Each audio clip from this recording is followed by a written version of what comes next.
In Assassin's Creed Shadows, there is a skill tree that's hidden that you will unlock. And there's tons of deep information that I'm going to dive into to help you get the best out of it. We do have a guide on how to level this up fast that's on the channel that you want to check out, and a whole bunch of other guides, as well as giveaways for the game.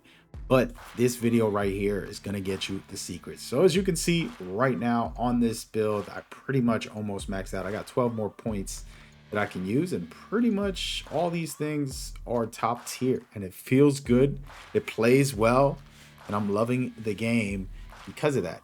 Now I've reached level 6 on the knowledge ranked, and now they unlock this skill tree. This knowledge rank right here unlocks these buffs that you're going to get, and we're going to go through each of them while I discuss what exactly is beneficial about this. So there are stats that you automatically level up as a character that you can not see in the game, but they're done through different things, whether it's these specific ones or even your weapons and gear that'll help buff you up.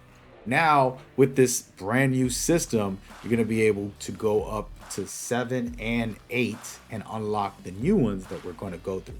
Posture, for example, posture damage, you're going to buff that. And by the way, you can buff these up 20 times each.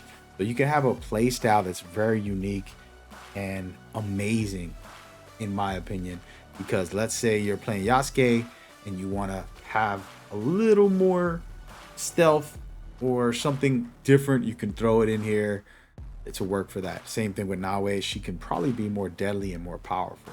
So as you can see, posture attack damage, and then you have headshot damage, armor damage, affliction damage, and then increased damage when hitting vulnerable enemies. Okay, there you go. And we're gonna move up to the second part where we're in rank 7 for the knowledge skill tree. And again, how to get these points, if that's what you're here for, we have a full guide on different ways to get them as quickly as possible. Today we're focusing on this new hidden system, and here you have damage with melee weapons, you have tool damage, you have armor piercing, you have ability damage, and then critical hit damage as well. Just imagine 20 plus buffs of this. That's going to be pretty high if you ask me, and I'm excited. Then it says damage overall. This is one of the ones that I would think everybody would want to put on. It's going to help you be overpowered and really go crazy. Then you have cooldown. To me, this is fun. There's some really good abilities that you can spam. I have multiple builds on the channel that you can check out and enjoy as you go forward. Then increase maximum health, right? And then adrenaline gain and critical chance.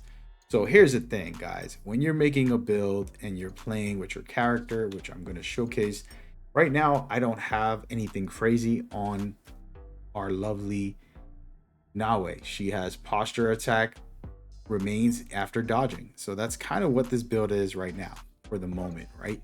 And what I do is I'm buffing, by the way, yeah, we know this.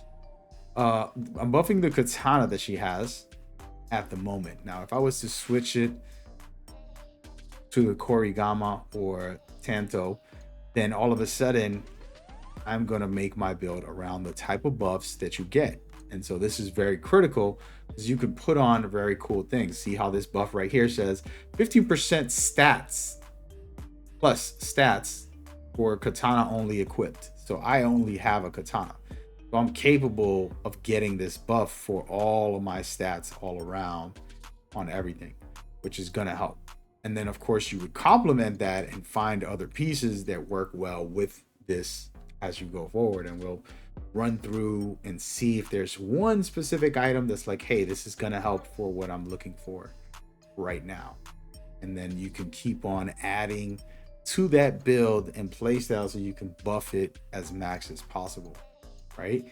And the thing is whichever character you play, it doesn't really matter because you're automatically having the best outcome with this new skill tree extra end game content that you're going to get. And it's going to be a while before you get there, but the choices are very important.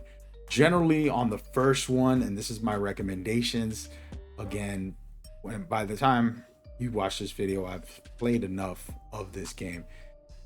I always like just pure damage as much as possible.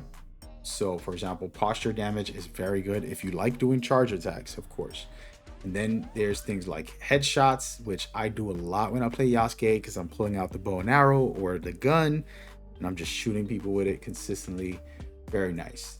Now, if I'm NAOE, I want armor damage or damage for affliction. She has small, easy to hit weapons. And what's going to happen is you're going to throw rapid fire when you use her. Okay, she has the katana, it's pretty fast, but the korigama and the tanto super fast. She can throw out 5 hits in 2 seconds, and all of a sudden that status effect is building up and making you a better player. So I would actually put this on her for the most part. Could be another way. And then of course, vulnerability. This is one of those things that I love to use because I like to perfect dodge and perfect parry. Now, not everybody is skilled with that, and we'll talk about that in a minute, right at the end of the video, but that is a way to play as well. And so my recommendations for that. And then for here, the melee weapons, everybody uses them. This is the easy pick for the general public. And then if you're a stealth player, you want your tools to do damage. I want to be able to hit someone with a bow or hit someone with a kunai and finish them off and not have to worry that they're not going down. And you can do this with amazing play styles. And personally, when you have armor piercing at 100% on your build, it makes life easier because all you're worrying about is their health and you don't have to break their armor piercing. And this is the type of tricks that you got to pay attention to and figure out. Again, if you're going to be an ability build, stay focused on that. And the last one that I want to kind of recommend and help people, if you're the general public and you might not be doing well and struggling, max your health out a little more. You're going to see how you survive. By the time you get to this, you're pretty good, I would think, because you got a lot of the skills. And then damage over time, always well. Personally, critical hit, super fun, very cool. I have a build for this that's top tier as well. Now, again, I want to talk about specific things that will help you be better. Making enemies vulnerable, all right? It's something that I talk about on my combat guide. I have a build video for both NAOE and YASUKE that are basically making enemies vulnerable. So you're capable of destroying them with this, okay?